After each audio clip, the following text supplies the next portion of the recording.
Have you ever noticed how quick we are to label things as good or bad in our lives? Let me share an ancient Chinese story that completely changed my perspective on this. There was once a farmer who lived in a small village. One day his only horse broke free and ran away into the hills. All his neighbors came by saying, "Oh, what terrible luck. This is such bad news." The farmer simply replied, "Maybe." A few days later, the horse returned, bringing with it 3 wild horses. The neighbors rushed over, exclaiming, "How wonderful! What incredible good fortune." Again, the farmer just said, "Maybe." The next week, the farmer's son was trying to tame one of the wild horses when he was thrown off and broke his leg.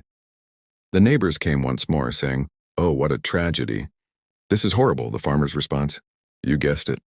Maybe." Shortly after, military officials came to the village to draft young men for the army. When they saw the farmer's son with his broken leg, they passed him by. The neighbors celebrated, "How lucky.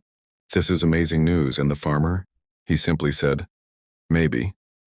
This story has stayed with me because it beautifully illustrates how life's events are all interconnected in ways we can't possibly understand in the moment. Think about your own life.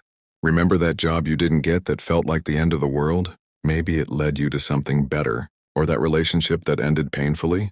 Perhaps it taught you exactly what you needed to learn for your next one.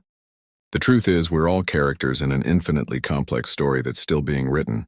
Every ending, whether happy or sad, is really just the middle of a longer story. Every failure might be setting us up for a future success. Every victory might be preparing us for an important lesson. So the next time something happens that seems obviously good or bad, maybe take a page from our wise farmer's book. Take a breath and simply say, "Maybe," because the story isn't over yet, and the most beautiful chapters might still be unwritten.